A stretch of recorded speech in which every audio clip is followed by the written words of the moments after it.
Livro Mártires Cristãs, Mulheres que deram a vida por amor a Jesus. Capítulo 1. Mártires da Igreja Primitiva, nobres, servas e mães perseguidas pelo Império Romano. Não havia nada tão reconfortante quanto o poder, a consolação e a proteção que ele comunicava às suas filhas indefesas nos tempos terríveis de perseguição, quando arrastadas perante os tiranos por causa de sua virtude e fé. Deus as protegia com as suas próprias mãos. Ele não somente as fazia triunfar sobre a raiva brutal do pagão, como as tornava mensageiras e testemunhas da divindade do cristianismo. Nero procurou pretensos culpados e fê-los sofrer as mais cruéis torturas, pobres indivíduos odiados pelas suas torpezas e vulgarmente chamados cristãos. Quem lhes dava esse nome, Cristo, no tempo de Tibério, foi condenado ao suplício pelo procurador Pôncio Pilatos. Embora reprimida no momento, essa perigosa superstição irrompia de novo não só na Judéia, berço deste flagelo, mas até mesmo na própria Roma, para onde afluem do mundo inteiro e conquistam voga todas as coisas horríveis e vergonhosas. Logo, a princípio foram presos os que se confessavam cristãos. Ao suplício dos que morriam juntavam-se o escárnio, pois envolviam as vítimas com peles de feras e as expunham às lacerações dos cães. Ou eram amarradas em cruzes ou destinadas a serem queimadas, e desde que acabava o dia, eram destruídas pelo fogo à guisa de tochas noturnas. Então, posto que os castigos se dirigem aos cristãos culpados e merecedores dos maiores suplícios, levantavam-se por eles, comovidas com paixão, porque eram imolados menos por um motivo público que pela crueldade de um só homem. As perseguições, suas causas e os apologetas cristãos. Durante 300 anos, o Império Romano moveu perseguições contra cristãos. Os diversos tipos de castigos, a intensidade dos suplícios e a crueldade dos algozes causaram a morte de muitos inocentes. Jerônimo, pai da Igreja, chegou a declarar: não há dia, durante o ano inteiro, ao qual não se possa atribuir o número de 5.000 mártires, com exceção apenas do primeiro dia de janeiro. Tertuliano, outro pai, declarou que o sangue dos mártires era a semente dos cristãos. Afirmou que, quanto maior foi a perseguição, mais cresceu o cristianismo. Nesse triste e cruel cenário, convém destacar a atitude serena dos acusados diante do tribunal, onde se defendiam, afirmando somente: eu sou cristão.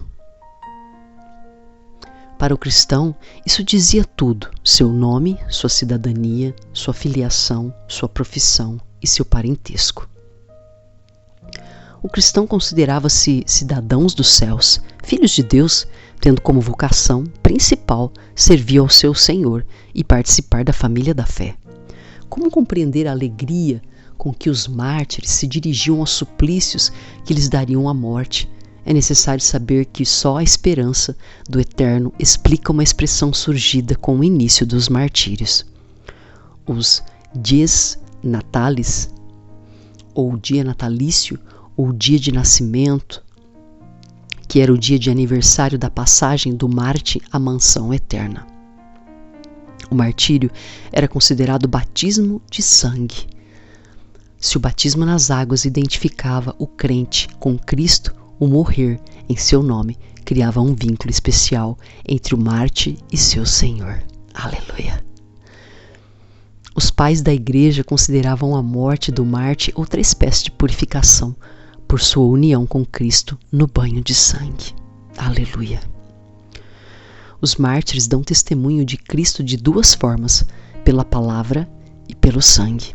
Podemos citar muitos cristãos que aproveitaram a prisão e o processo para gritar bem alto a sua fé e espalhar a verdade. e muitas vezes isso se reduzia a uma simples afirmação, como aquela que soou nos lábios dos mártires africanos: eu sou cristão, ou ainda no interrogatório prévio para a identificação: como te chamas? Cristão, isto basta. Naquele período cruel de perseguição, os cristãos foram acusados falsamente de coisas abomináveis. Suas reuniões intrigavam os pagãos, que viam nelas uma das principais características da nova fé. Uma das primeiras preocupações com a expansão cristã foi a do governador Plínio, da província da Bitínia, que, em carta ao imperador Trajano, declarou: toda sua culpa ou erro, eles confessavam, limitava-se a reunir-se geralmente antes do amanhecer e cantar um hino a Cristo como a um Deus. Mas de que eram acusados? De pertencerem a uma religião ilícita, cujos membros faziam parte de uma sociedade secreta, que se recusarem a oferecer incenso a altares devotados ao culto do imperador, de ateísmo, pois não tinham nenhum Deus visível, de incesto, canibalismo e práticas desumanas. A acusação de incesto originou-se de uma visão errônea da prática da fraternidade cristã, com o costume do ósculo santo e o tratamento de irmãos. Um de seus acusadores foi um mestre de eloquência do imperador Marco Aurélio, Cornélio Fronto, que afirmou: a luz entorna-se e extingue-se, e na escuridão impudica trocam-se indiscriminadamente abraços libidinosos, e todos a uma, se não pelo ato ou ao menos pela cumplicidade, se envolve em incesto. A acusação de canibalismo deveu-se à imaginação popular de que comiam corpo e sangue de uma criança na celebração da ceia do Senhor. O cristão não revelava detalhes de sua celebração aos não batizados, mas seus servos ou vizinhos podiam ouvir algo sobre comer a carne de Cristo e beber seu sangue. E tendo que dar informações debaixo de tortura, não seria difícil passar a informação errada. Raça tenebrosa, que foge da luz, emudece em público, tagarela nas esquinas, desprezando os templos e os sepulcros, blasfemando contra os deuses, zombando das coisas santas. Eles se reconhecem por sinais secretos e, para dar ao deboche o gosto de incesto, chamam-se sem dissimulação irmãos e irmãs. Corre o boato que adoram uma cabeça de asno e, pior ainda, seus ritos de iniciação são tão conhecidos como abomináveis. Conduz-se o neófito diante de uma criança coberta de farinha e ele soca essa massa disforme com golpes violentos. E então, que horror! Eles lambem avidamente seu sangue e arrancam seus membros. É por essa hóstia que eles sacramentam sua aliança. Seus banquetes são os pretextos para um deboche contra a natureza. Dizem que isso não passa de injuriosas fofocas, porque então, únicos de sua espécie, eles não têm altares, nem templos ou de simulacros conhecidos, porque não falam e não se reúnem, a não ser em segredo. Se o que adoram e querem esconder aos nossos olhos não fosse culpável e vergonhoso, o fato de se reunirem nas casas uns dos outros, ou posteriormente nas catacumbas, tornaram as suas reuniões fechadas. Devido a isso, muitas crendices sobre sua forma de culto foram espalhadas. Quando eram vistos como uma seita judaica, foram desculpados de venerar o imperador, dispensados do serviço militar e podiam celebrar o sábado. Mas quando passaram a uma seita ilegal, eles perderam esse tipo de proteção. Os primeiros cristãos não criam que pertenciam a uma nova religião. Eles eram judeus e a principal diferença que os separava do resto do judaísmo era que criam que o Messias tinha vindo, enquanto os demais judeus ainda aguardavam o seu advento. Para refutar essas acusações, foram produzidas algumas das mais notáveis obras teológicas, entre elas a Carta a Diógnito, de escritor desconhecido, as Apologias do Pai Apostólico Justo Mártir, as obras apologéticas de Tertuliano e contra Celso de Orígenes. Defesas de Justino. Das acusações de incesto, a nossa esperança nessa outra vida faz-nos ter em desprezo esta e detestar até o pensamento do pecado. Segundo a diferença de idade, olhamos os outros homens como filhos ou como irmãos e irmãs, ou como mães e pais. Preservando a pureza daquele que consideramos parentes, beijamo-nos com grande recato com quem desempenha um ato religioso, e se este ato fosse maculado somente por um desejo, ele nos privaria da vida eterna. Da acusação de canibalismo. E seria possível que comêssemos homens? Nós temos servos que veem tudo o que fazemos e nenhum deles tem deposto contra nós. Como mataríamos homens, nós que nem sequer podemos ver execuções justas, que não suportamos como vós os gladiadores e as feras oferecidos em espetáculos e não acreditamos que haja diferença entre aquele que assiste a um morticínio e aquele que o comete? Nós que consideramos o móvito e o enjeitamento das crianças como homicídios? Defesas de Tertuliano.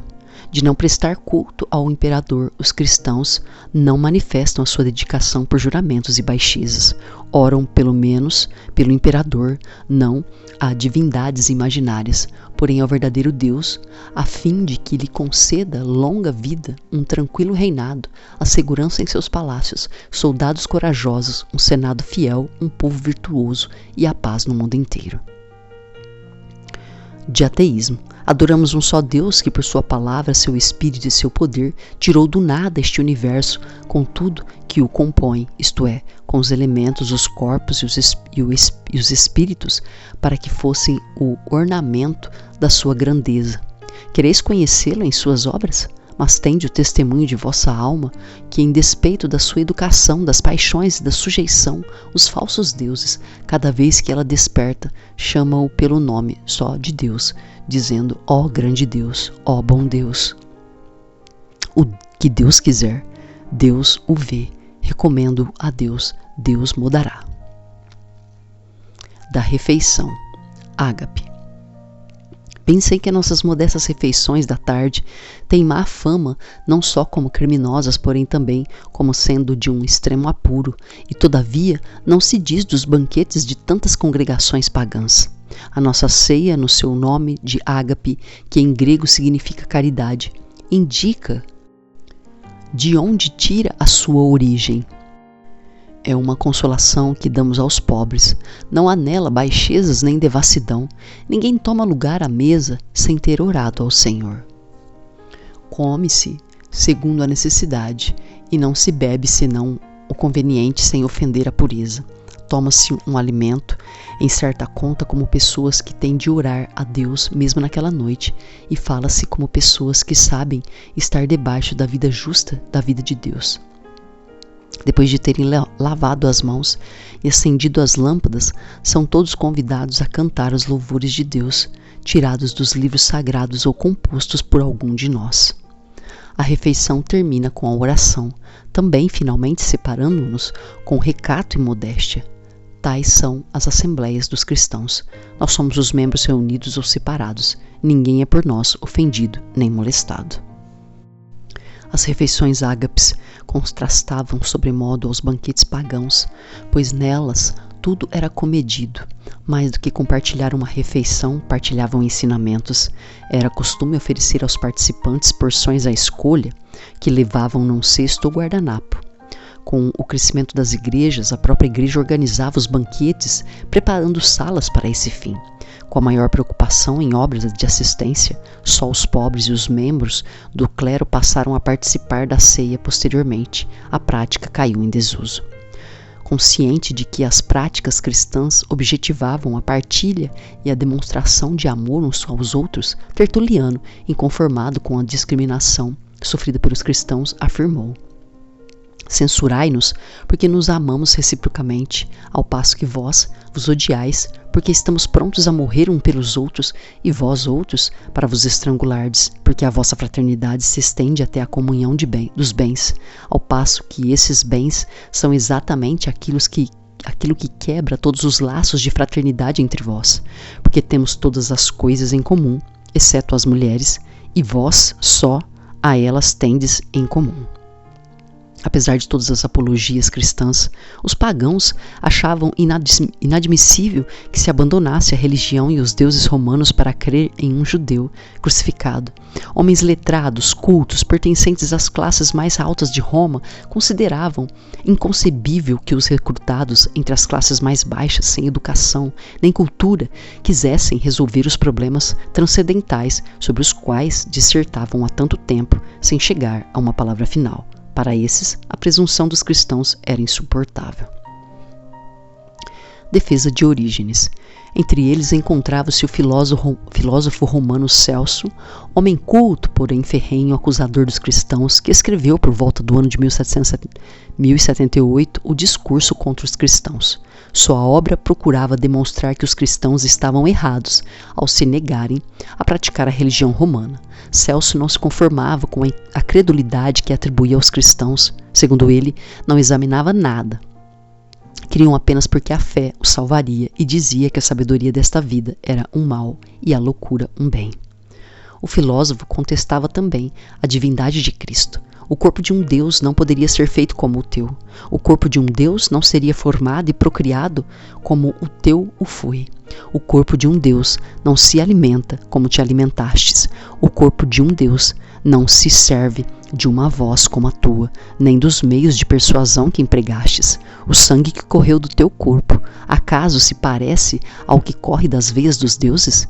Que Deus, que Filho de Deus, aquele que seu Pai não pôde salvar do mais infame suplício e que não pôde ele próprio preservar-se? Na defesa de Cristo e dos cristãos, Orígenes escreveu de 246 a 249 sua obra contra Celso, em 8 livros que refutaram os 4 de Celso, dos quais só se tem registro dos trechos citados pelo pai da Igreja. O teólogo cristão, mesmo entendendo que Cristo não precisava de defesa, fez a apologia atendendo ao pedido de Ambrósio, um alexandrino rico que era seu provedor, e lhe enviara a obra de Celso com um pedido expresso de refutá-la. Jesus, atacado e caluniado, guarda silêncio, ainda hoje é caluniado e atacado, e se defende simplesmente pela vida e pela conduta de seus verdadeiros discípulos, o que é a melhor maneira de confundir seus acusadores. É preciso lamentar aqueles cuja fé poderia ser abalada pelos discursos de Celso ou de outros semelhantes, fé que não seria suficiente para se defender e se fortalecer do Espírito Santo do Cristo que habita dentro de nós. Luciano de Samotasa, outro crítico, considerava-os indignos de pena e declarou: esses desgraçados acreditam-se imortais e imaginam que viverão eternamente, desprezando por isso os suplícios e entregando-se voluntariamente à morte. São mais tolos do que os patifes, mais otários do que os trapaceiros. Entre os loucos que povoam o mundo, eles não são certamente os mais nocivos. Segundo o filósofo Celso, nada havia de instruído, sábio, prudente entre aqueles que seguiam o novo caminho. Ele os chamava de ralé das gentes, que manifestavam claramente que não queriam nem podiam persuadir outros além de nécios, plebeus, estúpidos, escravos, mulheres e crianças. Ele reforçava que só eram convidados os pecadores, ignorantes e canalhas. Quem for pecador, que não tiver inteligência, quem for fraco de espírito, numa palavra, quem for miserável, que se aproxime, o reino de Deus lhe pertence. Ora, ao dizer-se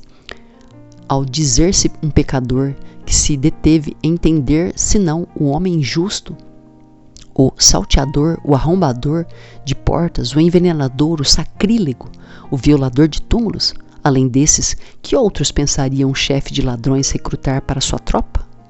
Contudo, não houve melhor defesa do que a vida íntegra dos cristãos e dos milhares de mártires que não negaram sua fé, entre os quais estavam as mulheres, iguais aos olhos de Deus e com menos obstáculos à conversão. Nos primeiros séculos, elas foram mais numerosas do que os varões, pois não era difícil conciliar sua condição social à sua fé e não se importavam de se abster dos cultos idolátricos e espetáculos indecentes. A perseguição sob Marco Aurélio, 161-180. Após o governo de Nero, imperador Marco Aurélio, 161-180, foi um dos mais ferozes perseguidores dos cristãos. Ele era um estoico, de espírito culto, e se diferenciou de seus antecessores. Gostava de estudo da escrita e sua obra Meditações tornou-se importante à época. Contudo, em relação ao martírio, admirava aqueles que estavam dispostos a abandonar o corpo quando necessário. Achava, contudo, que isso deveria ser feito a partir da razão e não da teimosia, como no caso dos cristãos. Marco Aurélio louvava o uso da razão, mas era supersticioso. Cada passo que dava era direcionado por seus adivinhos e os sacerdotes ofereciam sacrifícios por seus bons êxitos. Seu governo foi repleto de calamidades, inundações, epidemias, invasões. Contudo, tudo isso foi considerado culpa dos cristãos. Na cruel perseguição movida por ele, as cristãs intrépidas deram belos testemunhos quando presas e executadas. Elas arrumavam-se para enfrentar a morte e criam que aquele dia seria o mais feliz de suas vidas, pois seria o início da vida eterna. Essas mulheres portavam uma grande fé em um Salvador que ressuscitou e concedia paz e alegria na hora da morte. Blandina, uma pequena escrava frágil e desprezada que foi cingida com a coroa da incorruptibilidade. Ela encontrou na confissão do nome de Cristo a insensibilidade à dor e deixou de sofrer todas as vezes que pronunciava estas palavras. Eu sou cristã. Não, nenhum crime é cometido entre nós. Blandina, por outro lado, foi pendurada no madeiro e ficou exposta às feras que se lançavam sobre ela. Apenas vê-la pendendo em forma de cruz e com sua oração contínua infundia muito ânimo aos outros combatentes, que nesse combate viam com seus olhos corpóreos, através de sua irmã, aquele que por eles próprios havia sido crucificado, e assim persuadia aos que creem nele de que todo aquele que padece pela glória de Cristo entra em comunhão perpétua com o Deus vivo. Em 177, sob Marco Aurélio, em Lyon e Viena, na Gália, ocorreu uma perseguição que foi uma das páginas mais tristes e, ao mesmo tempo, mais inspirativas da história do cristianismo primitivo, quando uns 50 cristãos foram martirizados, sem, contudo, negarem sua fé. Marco Aurélio dispôs em seu edito que os que renegassem a fé cristã seriam absolvidos, enquanto os outros seriam condenados. Com a chegada de grande festa local, o governador levou os cristãos novamente ao tribunal, como forma de teatro e de espetáculo para a multidão. Aos cidadãos romanos que não renegavam a fé, mandava decapitar, e os demais eram mandados às feras. Diante da suspeita de canibalismo, a fúria da multidão, do governador e dos soldados recaiu sobre o diácono Santos de Viena, diácono de Lyon, maturo recém-batizado, Pontico de idade de 15 anos, de Atalo, um notável romano de Pérgamo. Com eles estava também Blandina, uma jovem escrava forçada a confessar os crimes dos cristãos. Sua senhora, também aprisionada, temia por ela, considerando-a fraca de corpo e de espírito, mas, pelo contrário, ela se mostrou muito forte. Quando interrogada, confirmou que era cristã e que não sabia de nenhum ato errado praticado por seus irmãos na fé. Blandina viu-se cheia de uma força tão grande que extenuava e esgotava aqueles que em turnos e de todas as maneiras torturavam-na, desde o amanhecer até o ocaso.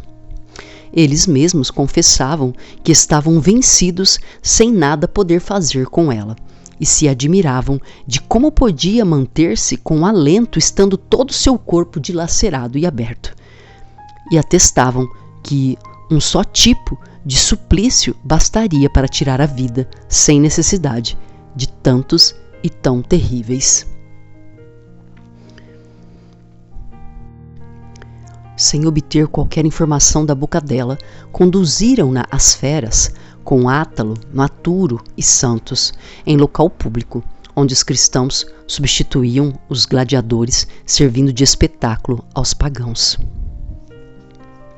Maturo e Santos foram chicoteados, jogados às feras e colocados em cadeiras de ferro, tendo seus corpos assados, mas nem assim foram vencidos. Santos só repetia a mesma frase, afirmando que era cristão. Finalmente foram sacrificados. Quanto a Blandina, você teria visto ali uma jovem de apenas 20 anos, que, livre de amarras, com os braços em cruz, orava com paz inalterável, sem se mexer, esperando o urso e o leopardo, que a princípio pareciam respirar ferozmente, mas então recuaram, como se uma força misteriosa os retirasse. Foi assim que tudo aconteceu, como estou contando. Você teria visto outros, já que éramos 5, expostos a um touro bravo. Ele já havia lançado ao ar vários pagãos, retirados sem vida, mas quando ia se lançar contra os mártires, estes eram como que empurrados por uma mão divina. Depois dessas feras, outras foram lançadas. No final, os mártires, ambos ilesos, foram decapitados e lançados no mar. Como as feras não tocavam Blandina, ela foi retirada e levada ao cárcere, sendo guardada para outro combate, assim como Átalo, cidadão romano, que esperava a resposta do imperador a respeito do que seria feito com ele. Átalo foi lançado novamente às feras, por decisão do governador que queria agradar a plebe. Quando foi posto sobre a cadeira de ferro e começou a queimar, dirigiu-se à multidão e falou: "Estais vendo? Isto é comer homens. O que estais fazendo? Nós, por outro lado, nem comemos homens, nem fazemos nada de mal." No último dia de luta dos gladiadores, levaram novamente Blandina com Pôntico, um rapaz de 15 anos, obrigados a jurar pelos ídolos, permanecerem firmes e até os menosprezaram. Foram então entregues a todo tipo de torturas para que renegassem a fé, mas não o fizeram. A jovem confortava o rapaz, que depois de sofrer muitos tormentos, foi o primeiro a morrer. A serva foi então atacada por uma fera selvagem e colocada desnuda em uma rede para não se esquivar das investidas ferozes. Porém, como se fosse convidada a um banquete de bodas e não à sua própria execução, resistiu até que um touro lançou para o alto e a matou. Apesar de triste, a história é sublime. Uma carta aos cristãos da Ásia e da Frígia, de onde provinham vários mártires, descreveu o curso da perseguição, que, com vexações, caçadas, julgamentos, confissões de escravos pagãos contra seus mestres cristãos, conseguidas sob torturas, busca sistemática e prisão de muitos crentes. O comportamento tranquilo daqueles fiéis que consideravam o martírio uma forma de lavar as vestes no sangue do Cordeiro também foi narrado como um legado de motivação. As igrejas que foram batizadas com sangue amavam seus mártires e escreveram para compartilhar sua memória o martírio que autenticou a fé cristã. A perseguição sob Sétimo Severo.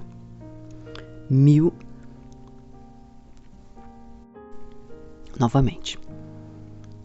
A perseguição sob Sétimo Severo, 193 a 211.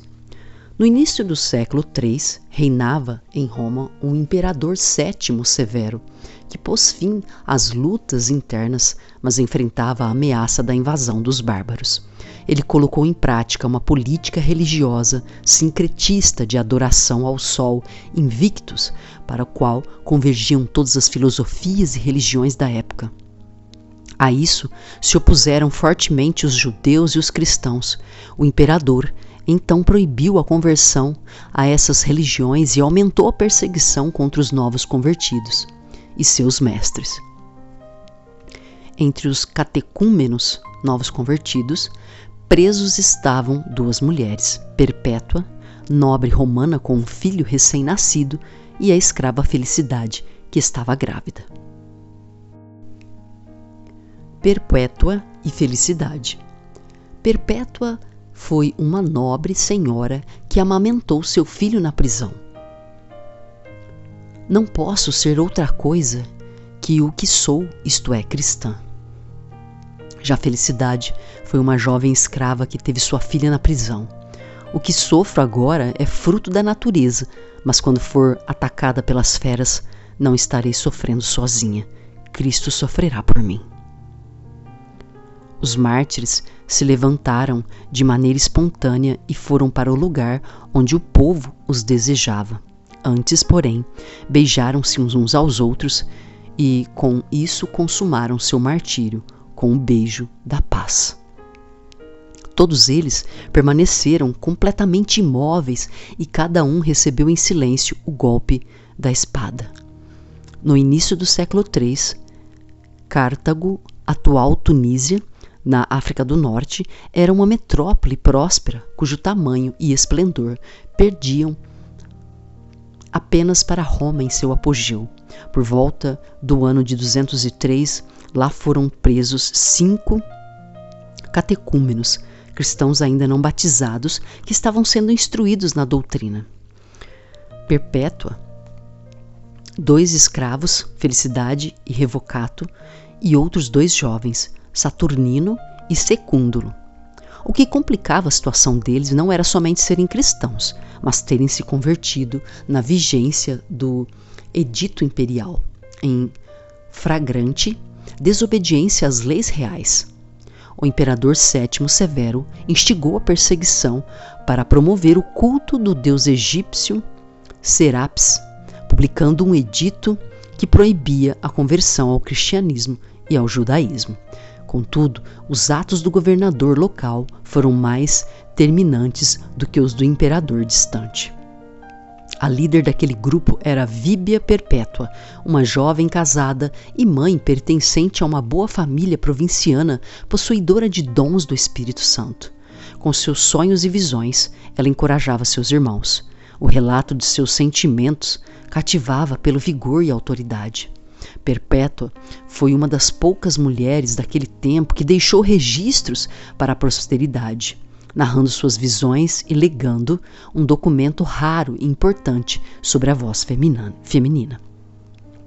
Como uma aristocrata que sabia ler e escrever, e com profunda devoção a Cristo, seu diário foi muito estimado e copiado incontáveis vezes até chegar aos nossos dias.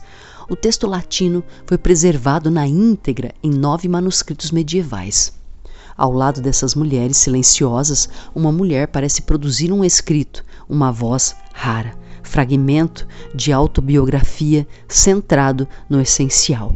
A última confissão de fé na resistência da carne, o texto afirma, desde a primeira conversa de Perpétua com seu pai até a comparência perante o procurador Hilariano, uma definição de si única em termos de eu sou cristã.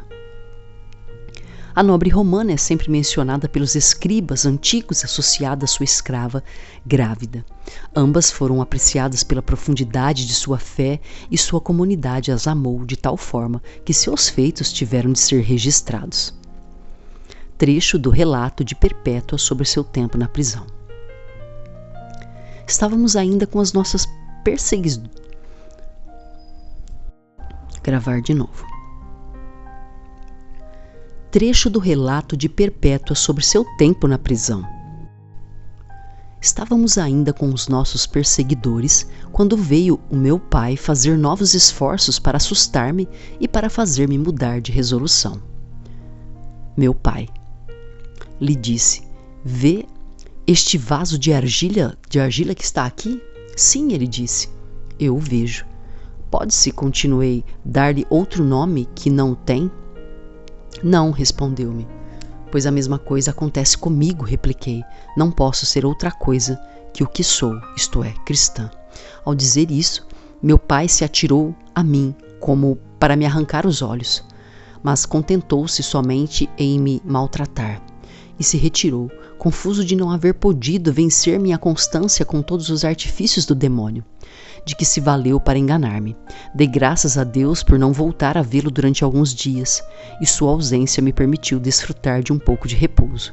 Nesse pequeno intervalo fui batizada, e o Espírito Santo me inspirou a não pedir outra coisa, senão a paciência nos tormentos. Aleluia!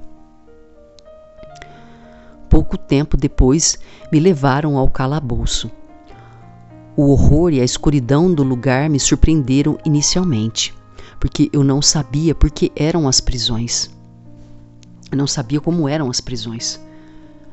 Quão comprido foi aquele dia e quanto padeci nele. Que calor terrível! Estávamos muito apertadas na cela. Além disso, havia soldados que vinham extorquir-nos o nosso dinheiro. Enfim, o que me causava extrema dor era que eu não estava com o meu filho. Porém, Tércio e Pompônio, 2 diáconos caridosos, conseguiram, com dinheiro, que nos colocassem em um lugar mais amplo, onde começamos a respirar um pouco.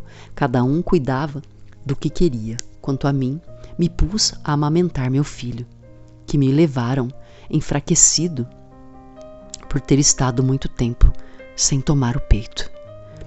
Mesmo inquieta por causa dele, não deixava de consolar minha mãe e meu irmão, sobretudo suplicando-lhe que cuidassem do meu filho. Tocava-me vê-lo tão aflitos por amor de mim. Senti-me afligida por muitos dias, porém, havendo conseguido que me deixassem meu filho, comecei rapidamente a me sentir consolada, e a prisão tornou-se de repente para mim como uma habitação agradável. E não me importava viver ali ou em qualquer outra parte. O irmão de Perpétua, que ainda não fora batizado, pôde visitá-la, acreditando na comunhão dela com Deus. Recomendou-lhe que pedisse a ele uma visão na qual lhe fosse revelado se ela morreria ou viveria. Confiante nos sinais de bondade que já obtivera do Senhor, a destemida cristã respondeu que no dia seguinte já saberia o que lhe iria acontecer. No sonho, ela viu uma escada dourada muito alta que ia da terra ao céu, mas tão estreita que só podia subir uma pessoa de cada vez. De cada lado havia ganchos, adagas, punhais e lanças, de maneira que ninguém podia subir descuidadamente, porque seria despedaçado pelos instrumentos. Embaixo da escada estava um dragão gigante, apavorando os que subiam. Saturo, meu mestre na fé, que não havia sido preso com os outros, mas voluntariamente se fizera prisioneiro para compartilhar o mesmo destino de seus discípulos, subiu antes dela e a encorajava. Alcançando o topo, ela viu um lindo jardim, no qual estava um homem alto, de cabelos brancos, vestido de pastor, ordenhando uma ovelha, e à sua volta milhares de pessoas vestidas de branco. O homem lhe falou: "É bom que tenhas vindo, minha filha", e lhe deu um queijo para comer. Ao fazê-lo, todos disseram amém. Então ela acordou, ciente de que comera algo doce. Perpétua relatou a visão a seu irmão, e ambos compreenderam que se aproximava a hora de seu martírio. A partir de então, Perpétua desprendeu-se das coisas terrenas, colocando todo o seu pensamento na eternidade. Alguns dias depois, recebeu novamente a visita de seu pai. Com a dor estampada no rosto, beijando-lhe as mãos e ajoelhando-se aos pés dela, chorando e chamando-a de senhora, suplicava que se retratasse. Perpétua, compadecida, procurou consolá-lo da melhor maneira possível. "Meu pai, não se aflija", falou ela. "Só acontecerá o que for da vontade de Deus. Nós não dependemos de nós mesmos, senão de sua vontade. Seu pai retirou-se então, profundamente triste e abatido, e voltou no dia de seu interrogatório no tribunal perante o juiz, levando com ele o netinho. Apartando-a da frente do tribunal, instou com ela: serás tu, me diga, tão insensível às desgraças que ameaçam essa inocente criatura a quem destes a vida? O procônsul Hilário, juntando a sua voz à do pai dela, perguntou-lhe: é possível que os cabelos brancos de teu pai, que vai tornar miserável, e a inocência deste filho, que vais deixar órfão com tua morte, não são capazes de comover-te? Sacrifica somente pela saúde dos imperadores. Ao que ela respondeu: não sacrificarei. O juiz então pronunciou a sentença pela qual todos foram condenados às feras. Um inspetor da prisão estimava os prisioneiros e deixava entrar livremente os irmãos que vinham vê-los, ou para consolá-los, ou para serem consolados. Novamente o pai de Perpétua foi visitá-la, cheio de tristeza, arrancando a barba, atirando-se ao chão, gritando e lançando maldições ao dia em que ela havia nascido. Também dizia coisas tão tristes e ternas que fazia com que os que ouviam chorassem. Sua filha sofria muito ao vê-lo naquele estado lastimoso. O pai de Perpétua causou tanto tumulto que o espancaram, mas mesmo sofrendo com isso, ela permaneceu firme, e o juiz condenou todos às feras. Os cristãos retornaram felizes à prisão. A jovem mãe, que amamentara o filho, alegrava-se porque o pequeno não precisava mais de seu leite. Desse modo, ficou com o espírito livre e sem nenhuma quietude. Na véspera de seu martírio, Perpétua teve sua última visão, que lhe revelou o combate, mas também lhe assegurou a vitória. Ela acordou, compreendendo que combateria não as feras, mas o inimigo de nossas almas, crendo que sairia vencedora. No dia do seu grande sofrimento, Perpétua teve uma revelação ou visão do paraíso que a esperava. Nessa visão do céu, ela viu apenas mártires. Por quê? Porque a espada de fogo que guarda a porta do paraíso só dá entrada àqueles que morrem por Cristo. A escrava, Felicidade, que fora presa com Perpétua, estava grávida de 8 meses e acreditava que a gravidez interferiria em seu martírio. Todos os irmãos estavam preocupados com aquela companheira amável e digna. Juntaram-se, pois, em oração a Deus, para que ela desse à luz antes do dia de seu combate. E era também o que as leis romanas aguardavam. Ao entrar em trabalho de parto prematuro, gemeu alto devido às dores fortes. O carcereiro lhe disse: você hoje está atribulada e sente medo. Está gemendo de dor. Como será amanhã ou depois, quando tiver de enfrentar a morte? Ela respondeu: eu agora estou sofrendo como uma mulher coitada qualquer, o castigo que Deus impôs no sexo feminino devido ao seu pecado. Mas amanhã sofrerei como uma mulher cristã pela fé e pela confissão de Jesus Cristo. Aleluia! Para ela, os sofrimentos do parto eram só dela, mas, quando enfrentasse as feras, Cristo sofreria por ela e ela por ele. Felicidade demonstrou que sua fé estava fundamentada no Mestre que não abandona os seus, e Deus a fortaleceu para suportar o martírio com alegria. Sua filha foi adotada por uma irmã na fé. Finalmente, chegou o dia do triunfo dos guerreiros de Cristo. Conduzidos ao anfiteatro, deixavam que a alegria brilhasse em seus rostos e resplandecesse em seus rostos. Perpétua deixavam que a alegria brilhasse em seus olhos e resplandecesse em seus rostos. Perpétua seguia por último, a tranquilidade de sua alma transparecia em seu semblante e em seu modo de andar. Felicidade não podia explicar a alegria que sentia por já ter dado à luz e poder acompanhar seus irmãos no martírio. Logo que chegaram à porta do anfiteatro, foram obrigados a vestir roupas usadas pelos pagãos em suas cerimônias. Os homens usaram trajes dos sacerdotes de Saturno, as mulheres as vestes das sacerdotisas de Ceres. Eles retrucaram que não deveriam ser forçados a fazer nada contra sua crença. Então, o tribuno consentiu que comparecessem com suas próprias roupas. Perpétua caminhava cantando. Quando chegaram na frente do juiz, falaram-lhe que naquele dia ele era o julgador, mas Deus o julgaria na eternidade. O povo, irritado com o atrevimento do procônsul, pediu que fossem açoitados. Eles, porém, alegravam-se de ser açoitados como Cristo havia sido. Depois foram atirados às feras que pouco mal lhes fizeram. Para atacar Perpétua e Felicidade, soltaram uma vaca. A vaca arremessou Perpétua primeiro, que caiu sobre o quadril. Sentando-se, ajeitou depressa a túnica no local onde se rasgara, ao lado do corpo, para cobrir as coxas, pois se preocupava mais com a decência do que com a dor. Em seguida, procurou o seu grampo e ajeitou os cabelos despenteados. Acreditava que não era adequado morrer com os cabelos soltos, pois em seu momento de triunfo isso lhe daria o aspecto de uma mulher de luto. Era costume que os que tivessem feridos fossem levados ao meio da praça para ser degolados. Eles assim o fizeram e ali morreram sem esboçar qualquer reação.